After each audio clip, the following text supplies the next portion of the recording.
towards the middle of us. I see the man. There he is. He's here. Let's make room. I do not want any coffee. I'll grab some in between. Oh, you'll go get.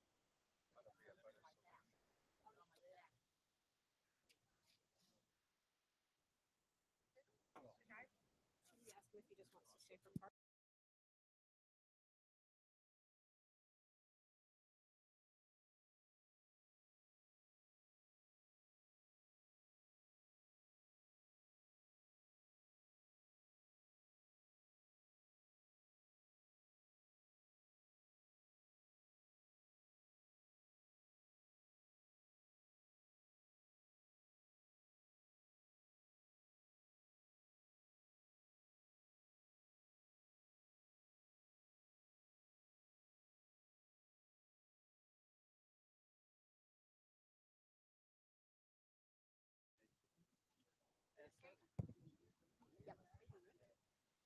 Good morning, everyone.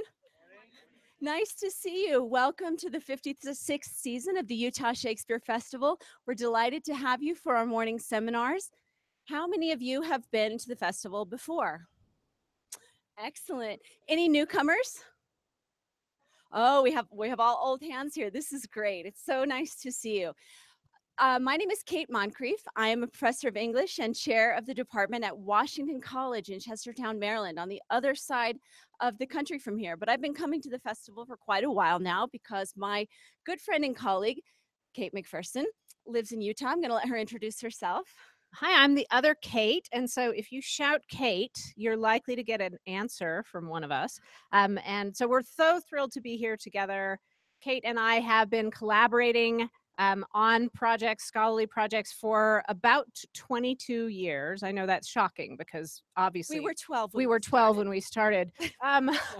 My job is up the road at Utah Valley University in Orem, Utah, where I'm an English professor and director of the honors program there. We're so happy to be here. I've been coming to the festival for 17 years now, but this is my first year and Kate's first year as play seminar directors. And so you may have been to seminars in the past. Most of you, have you been to seminars? Yes, all right. Okay, So you know how this works. So Nancy Melick, for many years, had worked the seminars, and along with Ace Pilkington, Nancy has got a well-earned retirement. She'll be visiting the festival a little later in the summer just for her own entertainment. Ace will be here scattered dates throughout July and August, but Kate and I are doing the bulk of the seminars until we have to go back to our jobs in real life as professors. This is summer camp for us.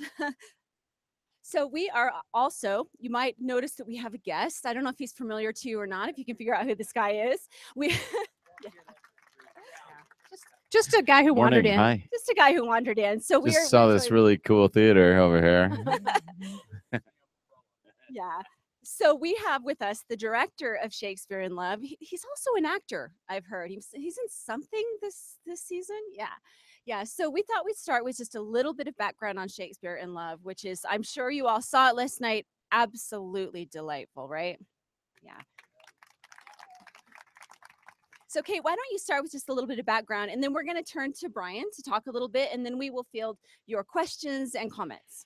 Give me a quick show of hands. How many of you saw the film, which is almost 20 years old? So, oh, well, we have a super experienced crowd, so I will abbreviate much of my discussion of that. We can't believe the film is 20 years old. Yeah, I know it. This is how. Oh, and by the way, we want to just let you know that there is some necessary work going on here at the Engelstad. If you didn't hear the announcement a little bit earlier from Michael Barr, they're installing some sun shades to block the setting sun from disturbing the audience at the beginning of shows. And so we do just have to endure that noise during the seminars this morning. So we apologize for that, but that's why we have microphones. Yeah. Sorry. This was sort of a last minute. It's been kind of an issue that we've been dealing with this past season. We had some temporary screens in place, but we have some retractable screens that we are installing right now, and they were on back order.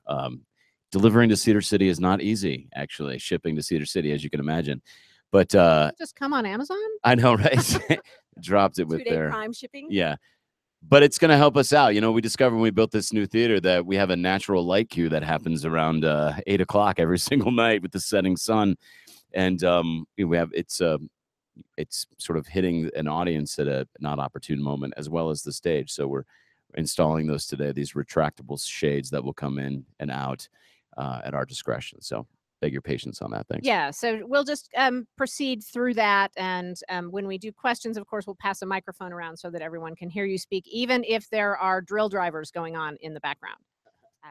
So I come to Shakespeare in Love as a great enthusiast of the film and the screenplay. I am starting in, I think, the year 2000, my first year as a professor at UVU. I taught Shakespeare courses using that as the jumping off point. And so taught all the plays surrounding it and taught Dr. Faustus along with it. So I pulled in the Marlowe thing and had great fun with it. And so I was very excited to see the stage play version of it. I didn't catch it in London live, although Kate saw it. I did see the West End. I think you did too, Brian, right? Yeah. And so it was delightful for me to encounter the different version of a very familiar text to me. I'm going to give you just a few minutes of background about it. The play, like the screenplay, was conceived of by Tom Stoppard, but he was assisted in the writing of the play by Lee Hall. Stoppard is a very well-known 20th century playwright, a major playwright who had his sort of breakout piece with Rosencrantz and Guildenstern Are Dead. He's that guy. And that was in the late 60s. And so he's still going strong in 2017, I guess they were working on the play in probably 2013, 12 or 13. But he's also a screenwriter for other films, such as, this is the entertaining one, Indiana Jones and the Last Crusade. And the film, as you remember, those of you who are experienced with it, sort of swept the Oscars the year it came out. It won 7 Academy Awards, including Best Screenplay. And so it was ripe for a retelling for the stage. He then went to work with Lee Hall, another well-known 20th century playwright, who has done a wonderful play called The Pitman Painters, but is also a screenwriter. So, for instance, he did Billy Elliot and Warhorse. And so these are two really powerful writers who've taken this story and made it, for the stage. The play opened in London in 2014, and then in Canada at the Stratford Festival in 2016 as a celebration of the 400th anniversary of Shakespeare's death. And there are 4 U.S. premieres this year, and this is one of them. So we are very excited to be on the forefront of staging this marvelous play, which I predict will become a mainstay of Shakespeare festivals across the nation. And so we're really excited to talk with Brian about his version. Of course, you all gave him a hand when you saw him sitting here. You know him well. He's the artistic director of this festival, as well as starring this year as Guy Masterson in Guys and Dolls. If you haven't made time to see that, I suggest you do. And then also in a wonderful Neil LaBute play this fall, and How to Fight Loneliness. So he is a busy guy, and so we're really glad he has time to spend this hour with us. So we'll let him talk a little bit. We'll ask just a few questions to get him, introducing his ideas about the play, and then we'll turn to your comments and questions in a few minutes. So could you start us out by talking about bringing this play here? You saw it in London on the West End, and the process both of bringing it here and of staging it in this particular theater. Yeah, we were actually on we take a development tour every year, the festival, and it's fundraising effort where about 50 people travel with Fred Adams and members of the festival staff, and they go to an exotic location and relax, basically. And it's great fun, actually. And this past year was a cruise. 2 seasons ago, we went to London, and we were in Scotland, and then we took a bus trip all through Scotland down through England, and then ended on the West End, and happened to see Shakespeare in Love. That was the one play that our group was seeing in the West End that day, and we were completely enamored with it, and thought we have to do this play. Flash forward a little bit before that, actually, we were premiering a regional premiere here a few seasons back of an adaptation of, another origin story about Peter Pan called Peter and the Starcatcher, which I directed in the Randall Jones. We did that season. That particular piece, the producing company is the Disney Theatrical, Walt Disney Theatrical, who is in charge of all the theatrical endeavors that Disney puts up and a lot of the adaptations of the movies and so forth. Well, they are the main producer for Shakespeare in Love. And when they were out here seeing Peter and the Starcatcher, Tom Schumacher, the president of Disney Theatrical, and David Scott and members of their team, while they were here seeing Starcatcher, they saw our outdoor venue and they said, "Oh my gosh, this is perfect. This is, a great replica of the Globe and what it is like to perform Elizabethan drama outside." And he said, we actually have the rights to do Shakespeare in Love," and was like, of course, my ears were like, "Oh my gosh, can we obtain the rights to do this piece?" And so we started an early dialogue about that. And then flash forward, I saw it on the West End, and we knew we had to do it. And then it became about just talking to them about the possibility of producing the play. Well, the play went from the West End to Stratford, which it premiered in Canada. It was the sort of North American premiere. And then it was trying to be optioned for a New York production and wasn't successful. And when they were opening up to do it regionally, they thought, well, let's open this up to many regional Shakespeare companies that are really doing this work. So they gave the rights to 3 premier Shakespeare companies: the Oregon Shakespeare Festival, which was the first North American production, and Chicago Shakespeare Theater, which just did it this past spring, and then us here at the Shakespeare Festival.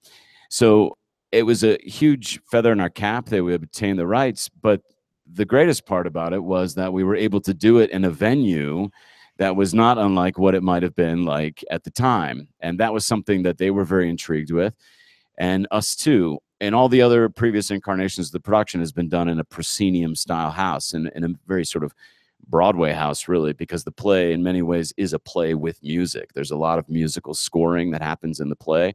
The scenes are very quick and they're very cinematic, and how you sort of get the onstage, offstage action to happen seamlessly is a little bit easier in an indoor venue where you can control that with lighting and automation and so forth. But we knew that part of the magic of this piece was that it's about the theater, and it's really a Valentine to the form, and that is Elizabethan theater specifically, and how the audience really has to use their imagination to go to the location. Shakespeare does this in all of his plays. Here we are at the Battle of Agincourt, and there's only 14 people, but you go with it, and you believe that you have the English army and the French army, and so forth. And Shakespeare in Love is very much that same way. Well, here we're at the Curtain Theater, and now we're at the Rose Theater, and now we're at Whitehall, and all these different places. They tell us where we are, and we immediately go there. And the facade is the facade, and it's part of the magic of really the form. But then the main thing that we thought was really, really possible is that we are a true rep theater, and not unlike some of these other Shakespeare, like Chicago Shakespeare, for example, they do one production. Oregon is a rep model like us. But we said we should do this in rep with Romeo and Juliet. This is really an origin play about the writing of Romeo and Juliet, and how fabulous would it be for our audiences to see Shakespeare in Love, a sort of fictitious idea of the possibility of what might have been the inspiration for Shakespeare to write this, epic tragedy, Romeo and Juliet, and then the very next night for you to see Romeo and Juliet. We thought that was a huge opportunity, and so we were really thrilled at it. And part of the endeavor has also been about casting some actors in both productions in similar roles or the same role. But there is a relationship, and there's a conversation for you, the audience, to kind of go, well, what if? Well, that's interesting, maybe. And what is it about R&J that is resonating possibly for Shakespeare, and how Shakespeare might have taken these events in his life and poured that into the material. It's one of the things that I really loved about the movie when I saw it for the first time was Shakespeare is a mythical person. He's obviously historical, but the idea of who he is very unknown. We know very little about him other than a little bit of his background in Stratford and so forth, and some of the, he did have a company and all of that. But actually who he was, we sort of relate to the cover of your first folio or your complete works, this guy in a ruff and a receding hairline. And so how cool would it be to see him as a romantic man, because that is a part of his writing. And I love that about the play. I love that he becomes an everyman. And one of the things I really love about Shakespeare is that he encapsulates so much about who we are as human beings. And what I think this play does also is shows him as a human being who is fallible, who makes mistakes, but is also driven by love and by creation, and about doing something new and fresh that's vital and important and is coming from the soul and not just surface. Because I think that's something about his plays that really does resonate, that they become more than just a bit with a dog, a comedy and a bit with a dog. There's a little bit more there. A running theme this season, a bit with Yeah. a dog.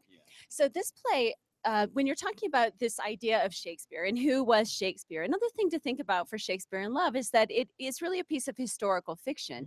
It is deeply rooted in the Elizabethan period in the 1590s. And there are many things that part of what makes it so funny when you get the joke at the end, John Webster, we know who this guy was. Or did y'all get the Henry Chettle joke? What, you don't know? You don't know that? Not many people will. Six. I heard 6 people laugh last Yeah, night. 6 people laugh. We're in the back laughing uproariously. So when Shakespeare is named, he's going to be one of the greats, along with Greene and Chettle. Henry Chettle is a minor Elizabethan playwright of the time period. Wrote something like 35 plays, actually, none of which we read now. But interestingly enough, he's the printer of the bad quarto of Romeo and Juliet. So there are these wonderful. Not only is it Valentine to Shakespeare, it's a Valentine to the theater, and it's a Valentine to us, right? All these wonderful literary and historical references that are rooted in fact, but that take a lot of liberties, fictionalize a lot of these things. So we like to think about it as this play is full of Easter eggs. Tons and tons of little tidbits. Yeah. And many places where the playwrights have turned history on his head, right? They have Shakespeare writing for Henslowe and the Rose. That didn't happen.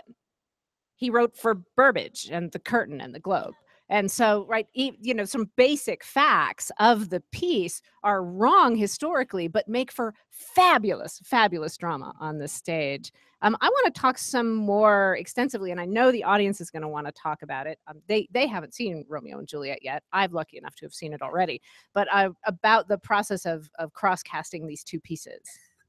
Yeah, it was tricky because they're two separate plays, really. While there is some crossover, Shakespeare in Love is an Elizabethan play, and Shakespeare is 30 years old at the time when he's writing Romeo and Juliet.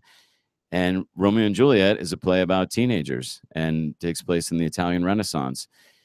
And how you find those actors that can kind of thread in both of them became tricky, and that specifically for the Romeo and Will. And we had a lot of great discussion, JR and I, about that. And we also didn't want to make it too literal to say, oh yeah, everybody that's in this crosses over completely in this, because the plays actually don't really match up that way, with the exception of Viola, who is really the central figure in this play. It's her journey that has the most impact on everybody around her, and is really, the calling card about I think what Shakespeare is playing. She becomes the muse for all of Shakespeare's great heroines, and that is also poured into Juliet, who is the soul of Romeo and Juliet. It is her play, it is Romeo and Juliet, and is Romeo obviously has a tremendous arc, but she's the one who sort of is able to voice that arc in a way, and that emotional journey with a little bit more, I think, clarity than Romeo. And so Jim Sullivan, who is directing Romeo and Juliet, he and I have collaborated on many projects together, and it was great to sort of work alongside him, because we could have a really candid conversation about the strengths of, okay, well, maybe this is here and maybe this is here. And then it was just great. I mean, actors loved the opportunity that they get to play it, that Jeb, who plays Ned Allen, gets to also then play Mercutio. And we can have some patterns that are similar in the staging, that the fight that happens in Shakespeare in Love, where they're pretending to do the Mercutio Tybalt fight, is very similar to the actual fight that happens in Romeo and Juliet. So that you, the audience, could have your own little Easter eggs that you're experiencing between the playing of these two plays. You'll see that bed again, and that tomb. The bed is in there. A lot of obviously the facade is all the same. How many of you are seeing Romeo and Juliet tonight? Okay, so a good majority of the crowd. Yeah. Good choice. Good choice. Yeah, John Daly, who plays Fennyman in Shakespeare in Love, who plays the apothecary, is actually playing the friar in Romeo and Juliet. Not the apothecary, but the friar, who's a little bit more impactful. And Shane, who plays Marlowe. I love that Shane is playing Marlowe and then he's playing Romeo. And that Quinn, who's playing Will, plays Tybalt. Both of them sort of vying for the affection of Juliet and Viola in different forms. So they're similar and yet different, and that was something that we were really intrigued about showing together. One more question for Brian, and then we're going to turn it over to you. So, this play full of Easter eggs, as you are an experienced theater going audience and Shakespeare going audience, you probably heard a lot of favorite Shakespeare lines in different contexts. Do you have a favorite one? Gosh, there's a lot. Every night it hits me with a new one. Gosh, I love the Queen when she says, "Well, then something is out of joint." Actually, my favorite one is when Will runs into the bedroom and he says, "Oh, brave new world," um, which I love because it is a resonance in totally different ways in both, usages in both those plays. I was sitting adjacent to Brian last night at the show, and I can testify that he still laughs when he watches the show, and I do too. And I mean, I can't even tell you how many times I've seen the film, at least 8 or 9 times, and studied the screenplay and annotated it. The jokes still surprise me and delight me in the show, in part because they are this play. I feel like it was written for me. For me, I am the daughter of an English professor who was a Shakespeare and Johnson expert. And I became a different version of that person. And so I feel like in some ways this play was written for nerds like me who know all those sub references, like the Beaumont and Fletcher joke. That's funny to me. And so we want to hear from you, though, about your ideas, your questions, your comments, your feedback about the show last night. You can ask directly of Brian, of course, which is a wonderful thing to be able to do. And this is the last day we'll have him with us here for this. So please be sure to take advantage of his expertise as well as ours. I'd like to ask about the music. Did it come as it was, or did you all pour that into it? It's a combination of both, actually. That was part of the, one of the things about being one of the first companies that has the licensing for this. You begin to work with the production house about how you're going to end up doing it, and the music is very in line with this production. That we are using the score that was used in the original production, basically, and they give you an option on the package, either a recording of it, or you can record it on your own. You can incorporate live musicians if you want to, and so forth. It's tricky to find live musicians of this era because a lot of the instrumentation is period instrumentation. So we are sort of doing a hybrid of both. It's partial recording. We actually reorchestrated a lot of it. And we also have these 4 singers who are in some ways sort of the muse of the whole piece, who are singing these threads that become sort of emotional resonance for the story that's going through it. And there's a sonnet that is sung through the whole thing that is actually from Twelfth Night, "Oh, Mistress Mine," that is threaded through the whole play in many different various ways. How we were going to do that quartet of singers really came out of rehearsal, because we were like, okay, I was really enamored with the sound of that high tenor voice that is a little bit haunting, but very reminiscent of Elizabethan style sound. And it's actually written for a male tenor. And I knew that I had 2 really strong female singers also. So I was like, let's change this up a little bit.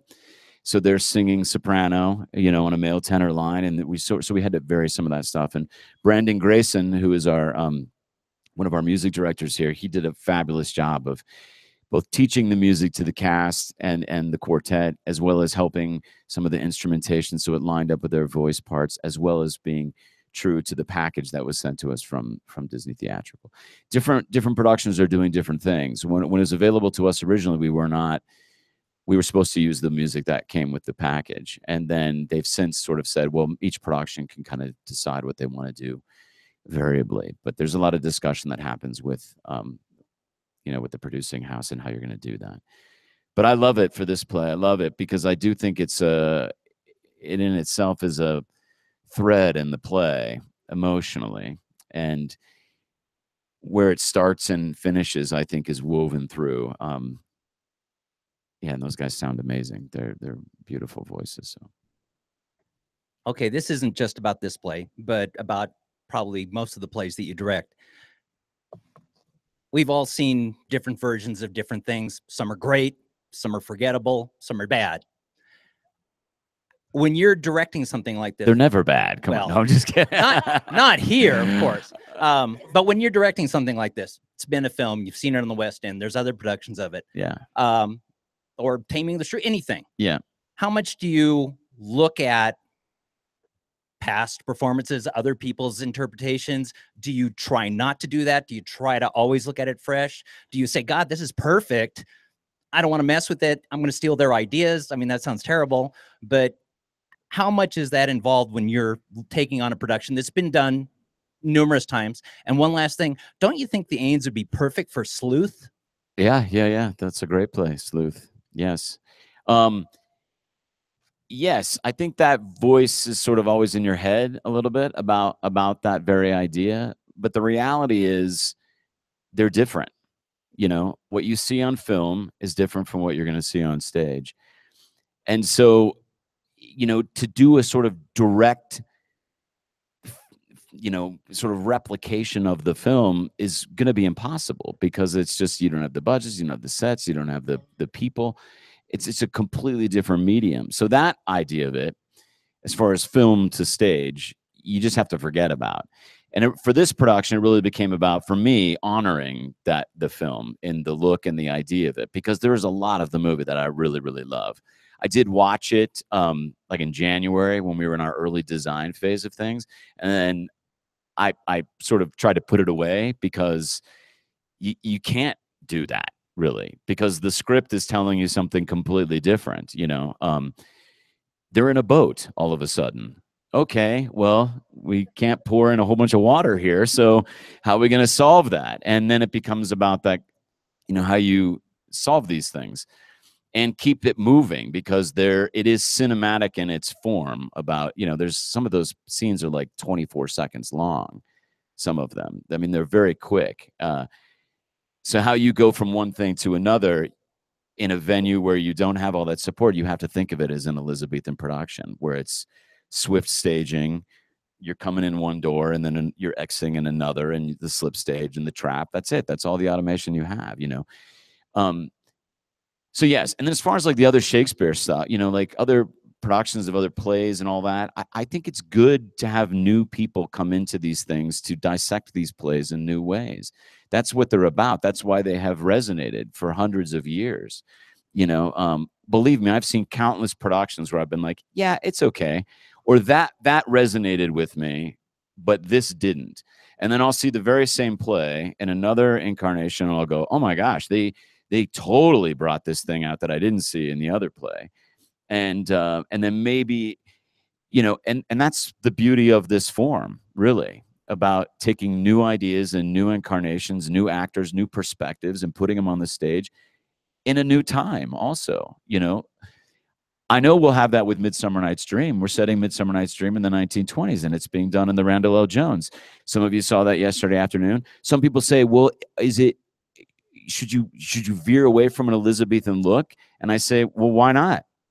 It's not an Elizabethan venue, so why not look at it in a new way? And as long as it's cohesive and the story is being told, and the director and the designers are working on solving some of those things that might be relative in an Elizabethan idea, but is also really, really relevant in a 1920s, you know, form, let's do it. Let's explore it. That's our job.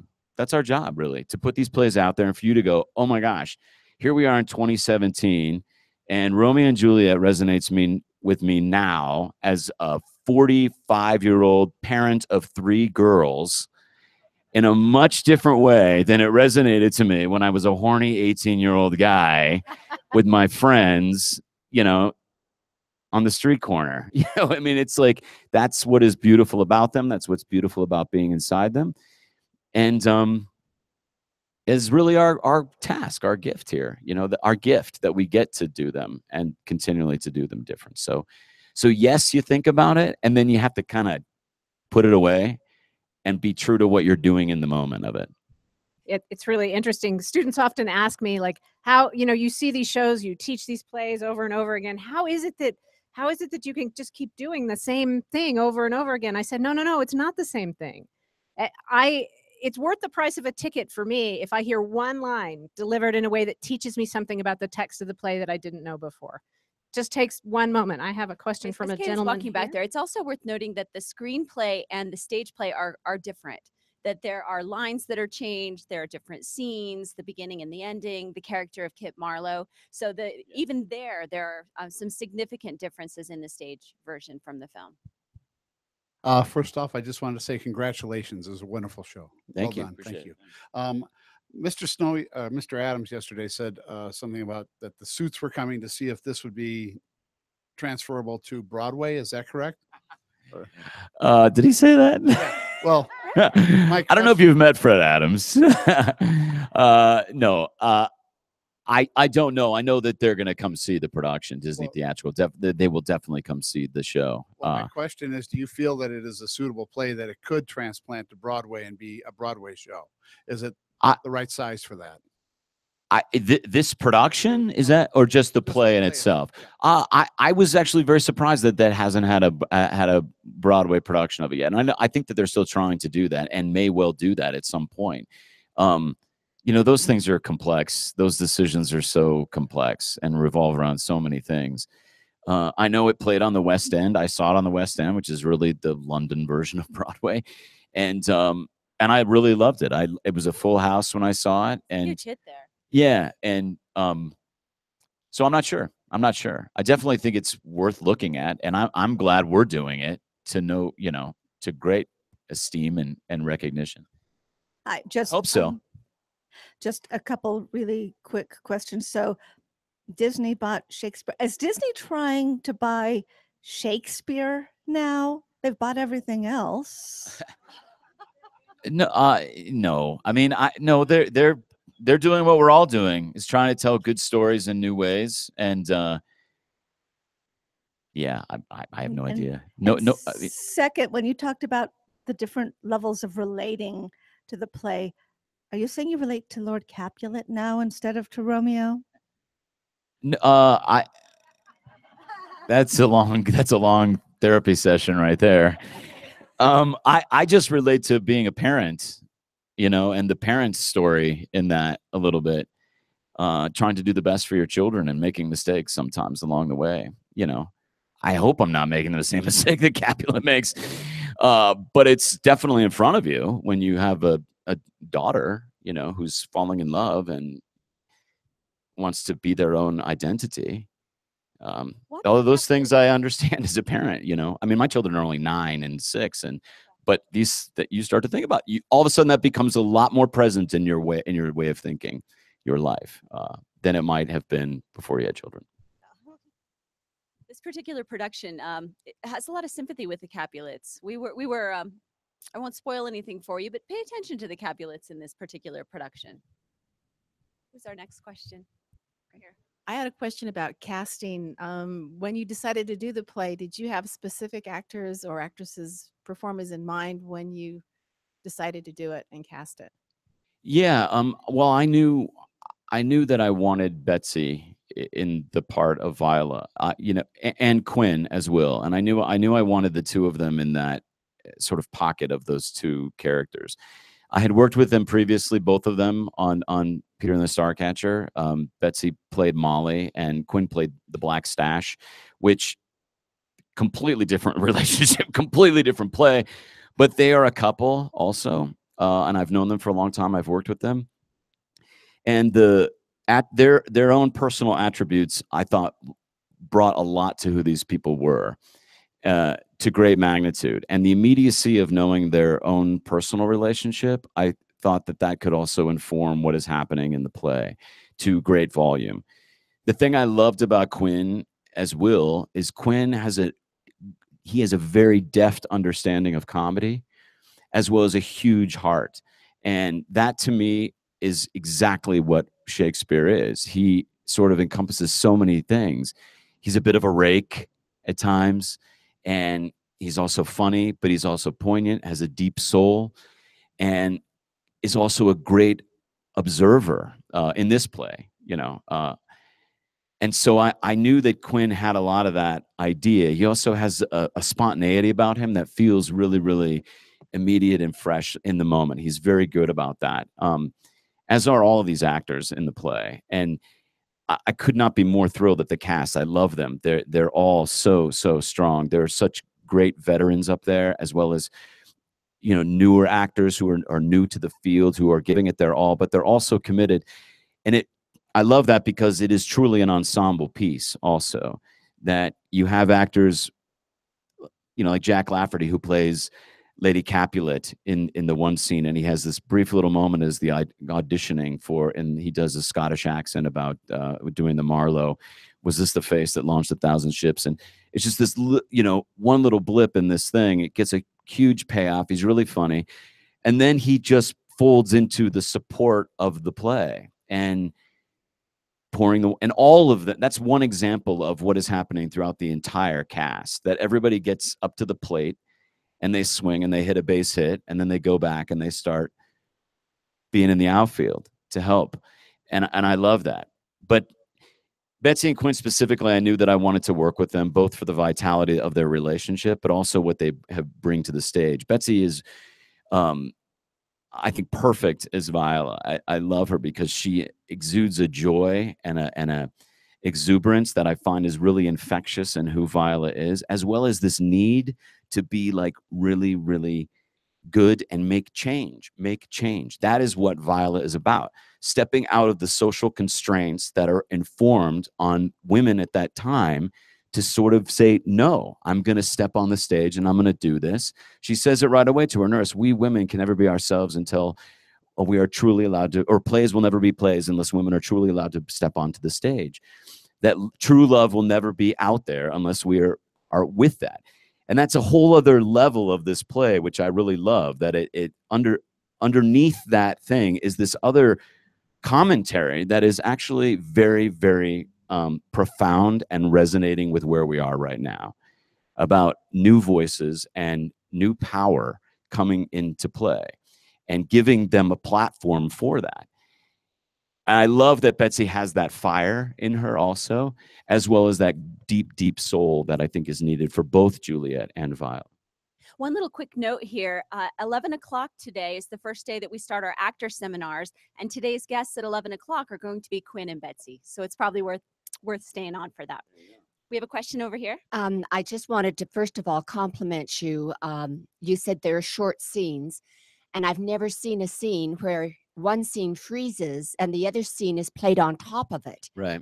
And it worked for me. It was delightful. I thought that was great. Oh, good. Thanks. And then I have a couple of quick questions. One is, it's been years and I only saw the movie once and loved it.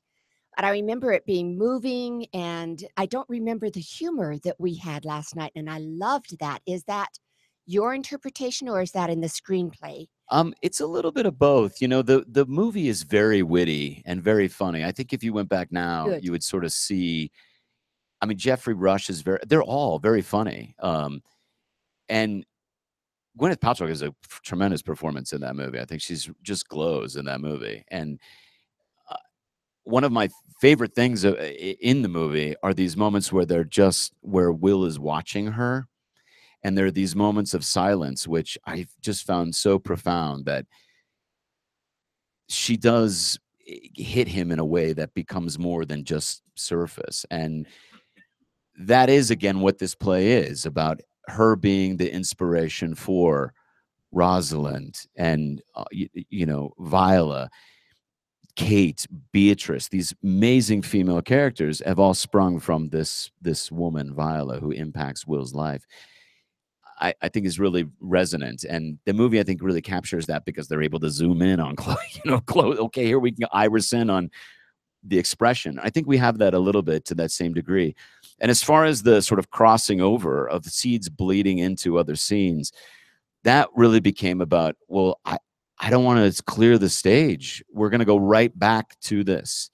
And it was also like, well, wait a minute, that's what this is. They're going from the theater back to the court, back to the theater, and really using the theater as a vessel into that, so that you could go, oh, no, we're in her chamber now, even though those guys are still there.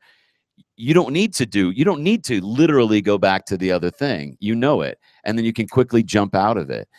That just became about how to solve some of those things, about the seamlessness of the text and capturing some of the cinematic quality that you can maybe put into the theater. So thank you, because that's one of those two where you kind of go as a director, I hope this works.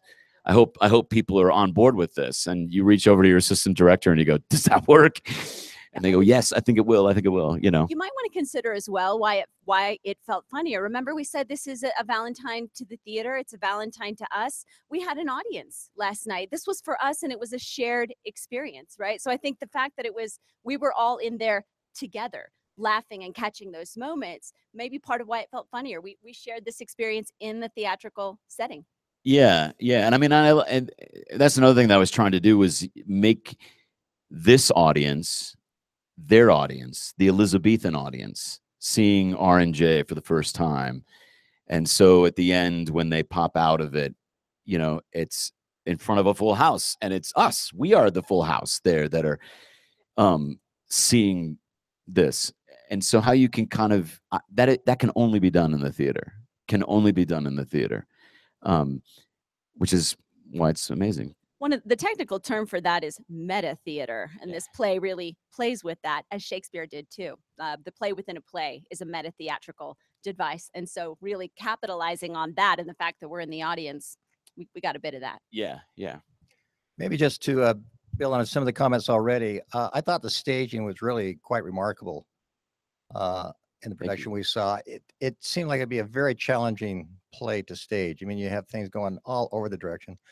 So if you could maybe make a few comments about your staging challenges that you did that worked so well. And then just a couple little details I saw. I thought the sound effects with the water in the rowboat were brilliant. I didn't know if that was your idea or was in the script. And also Quinn, he's got to be a rock climber or something. I didn't see a lot of footholds on his climbing ability in terms of that. And it got a little dark sometimes. And when he was coming down, it always looked like he was searching a little bit, you know, for a handle. I couldn't see many. The man's an athlete, but I was worried a little bit about him falling. I'll be glad to hear that. You can compliment him on his athletic prowess. He yeah, that is believe me, when I saw it the first time, I was like, oh man, that's really high. Oh, you know, and there are footholds there. There's a couple metal brackets too that are into the, you know, foundation there. There's a bit of acting going on too, but the struggle, obviously. So I'm glad that worked. And I think there should be a little bit of a danger to it too, you know. Yeah, we originally had talked about those posts not being there, actually, and keeping that whole inner stage area open. And we knew we were going to have the columns, which I really was very interested in having the columns because it was reminiscent of Elizabethan playhouse and the heavens being present in the scenic design. And then it became about the practicality of getting him up into the balcony, both for this production and Romeo and Juliet, where we said we have to add those posts inside there to create some footholds. And, you know, we knew we could climb up the columns to a certain level and we could have a little bit of that. But then I knew that I wanted him to climb down for the lark scene, which I think is the famous idea of Romeo leaving her balcony and all of that. It is a tricky play to stage too, because of the meta idea, the on stage, off stage thing, and then how you're going to solve that. And especially in those moments, the big question was scene 2-9, which is when they go into the Romeo and Juliet, how you're going to capture an offstage performance happening simultaneous to the backstage action that is really the primary action, and then flipping it, you know, that we then flip to, oh, actually now we're doing Romeo and Juliet. And then it was just about talking to the scenic designer, going through moment to moment. There were certain things that changed over the course of the blocking phase of things. And then you get outside and you go, oh, well, that doesn't work. I need to open this up. And then how lighting might be able to support some of those ideas too. That's really the fun part of getting to do what we do, is sort of solve those things and make them theatrical and fun. The water actually was the one thing from the West End production that I knew I wanted to incorporate. We're doing it in a different way than they're doing it, but it was something about that that kind of triggered the idea for me about the meta idea of the theater, that you see the seams, that the audience sees inside the machinery a little bit. And that really became an in for the whole production, about the idea that, oh no, we're not going to hide that. We are going to seamlessly dovetail stuff, that we're going to have actors present, that we're going to have people singing, commenting on in a vocal form about the action that's going on. When we get to the R&J section of the thing, that the ensemble is also experiencing the idea of them doing R&J together with the audience. Those all came from that sort of trigger point. So yeah. One of the many delights of the play last night, I thought, was that it shows Shakespeare as a working man in a working community, paying his bills, worrying about deadlines, and it shows that community, the theatre community in Elizabethan London, as really tiny. You know, living in each other's pockets, very intimate, sometimes bitchy, always competitive. And what's so like fascinating about that is it shows you the ordinary day-to-day roots of creativity. It doesn't come from above, it comes from below. But I thought that I detected a buzz when Marlowe and Shakespeare are talking, because people realize they were competitors, but they were also helping each other. You know, there's a really intimate artistic relationship there, which is just makes the hair stand up in the back of my neck. And I'm wondering, is it possible sometime in the future maybe to put on a Dr. Faustus, or maybe the Spanish Tragedy, because these plays still work. And I know this is thought, you know, that's an academic university town kind of situation, but I think your audience here, you know, I think they'd get a buzz out of that too, because they see the connections. Yeah. First off, I love that observation, and I think it's really true. And it is one of the things in the play, I think, also that helps ground it in this idea of the citizenry of London of the time, and the sort of social status that you see peppered in all of Shakespeare's plays, also of him writing for the commoner as well as for the queen. And you see, and in this, it's sort of the same idea, but you do get a sense of the artist at work here, and also the life and death element of, I need to pay my bills. I'm going to commission this play out to somebody else with the hope that I'm going to get some return on it. And those people taking advantage of that playwright to their own gain, as well as like them trying to get ahead, them trying to create something that means something more than the other. And I love the Marlowe-Will relationship in this play. And it is really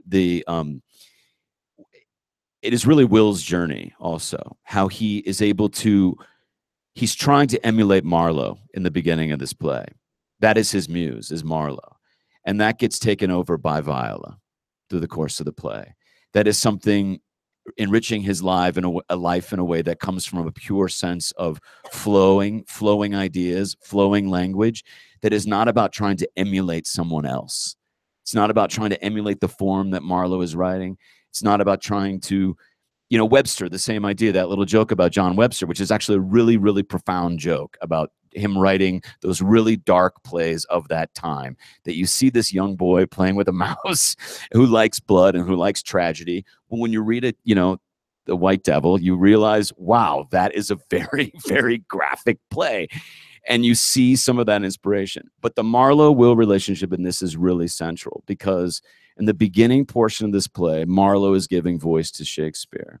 And you see that also in Shakespeare's plays. You know, next season we're beginning the Henry VI plays, which there's a lot of great debate out right now about Marlowe's influence on the Henry VI plays, and that they were co-authored. And I know that we're trying to utilize that opportunity to begin to have some of this discussion about playwrights of that age, because you're right, Faustus is an amazing piece of work, and so is the Spanish Tragedy, and these other plays that are Elizabethan plays, Jacobean plays that worked at the time. They might not have as much resonance that in now as much as Shakespeare. I think Shakespeare sort of surpassed them in many ways, but they are important for people to see, and to see why. and also to see the influence that was happening among all of them. And this play does capture that sort of fraternal idea, fraternity of playwrights and players. I mean, if you're putting on Hamlet in a season and you can put on the Spanish tragedy first, Right. then you create a link between them, which elevates the Spanish tragedy and shows its deep importance, because that's the invention of the revenge tragedy in English. Yeah. And then you see that Hamlet didn't spring out of nowhere. Right. It came out of something that Shakespeare drew on. And that doesn't diminish his creativity. It shows that he was happy to listen. I think Shakespeare is the world's greatest listener, as well as the world's greatest writer. Yeah. And stuff like that would show the connections. You know? Yeah, I love that. I think your comment at the beginning when you're talking about this rich theatrical community that this particular play captures, we're learning as scholars that many of the plays were collaborative pieces, much more so than the single authorship that we used to believe in. So that there's really current scholarship on exactly that. Who was collaborating, who was listening. An interesting example, Shakespeare was an actor, we know. And we know for sure he was in a couple of Ben Jonson plays. We know which roles. So some scholars who are into the computer analysis have been able to show when Shakespeare is acting in a Ben Jonson play, you see particular words spike in his own work at that time that come from Jonson's plays. So that sort of creative and collaborative environment that this particular play captures. And you're right about the way these plays speak to each other. We have time for one more more? question this morning, and then we have to take a short break. And it's so hard for me to choose. And the first hand I saw was this woman here. And we have to transition to our next seminar and give people time to use the restroom. Yes, one more question. Who decided on a chihuahua? The bit with the dog. That is Big dog on the that is Titus. That is the dog's name, Titus. Jeff Kent, who plays Wessex in the play, that is his dog. And when I knew Jeff was going to be in the production, and I knew we had to have a dog, it became about, okay, hey Jeff, maybe Titus would like to get some more stage cred, and be out there. He's an experienced dog on stage, I have to say too. He's been an equity dog. He is an equity dog.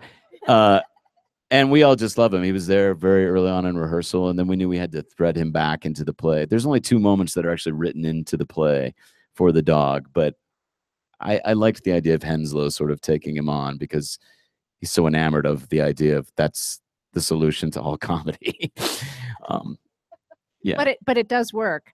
I mean, there's a bit with a dog in a number of shows this season, so be on the lookout. Yeah.